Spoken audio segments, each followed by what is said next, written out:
আসসালামু আলাইকুম দর্শক, আপনারা দেখতে পাচ্ছেন আমার সামনে ভারত আর আমি দাঁড়িয়ে আছি বাংলাদেশ, বর্ডার গার্ড বাংলাদেশ। আমি আজ বর্ডার গার্ড বাংলাদেশের সমস্ত কিছু তুলে ধরানোর চেষ্টা করবো। সাথেই থাকুন, আমি মোহাম্মদ শামীমা করবো।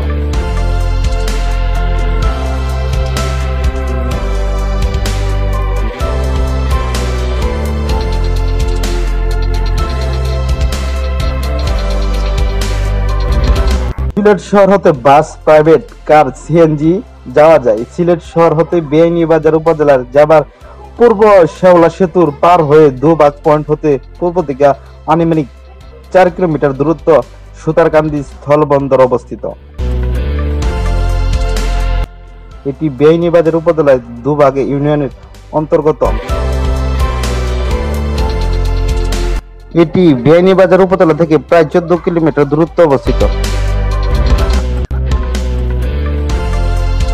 সুতারকান্দি স্থলবন্দর বাংলাদেশের অন্যতম ব্যস্ত স্থলবন্দর সমূহের একটি। এটি সিলেট জেলায় বেআইনীবাজার উপজেলায় দুবাগ ইউনিয়নের কোনগ্রাম সীমান্ত অবস্থিত। সীমান্তের উপরে ভারতের আসাম রাজ্যের করিমগঞ্জের সুতারকান্দি নামক জায়গার নাম অনুসারে এই বন্দরের নামকরণ করা হয়েছে।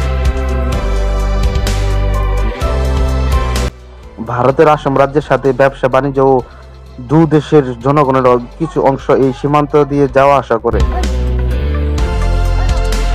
এই দর্শনীয় স্থানে প্রতিদিন অনেক লোকের সমাগম হয়।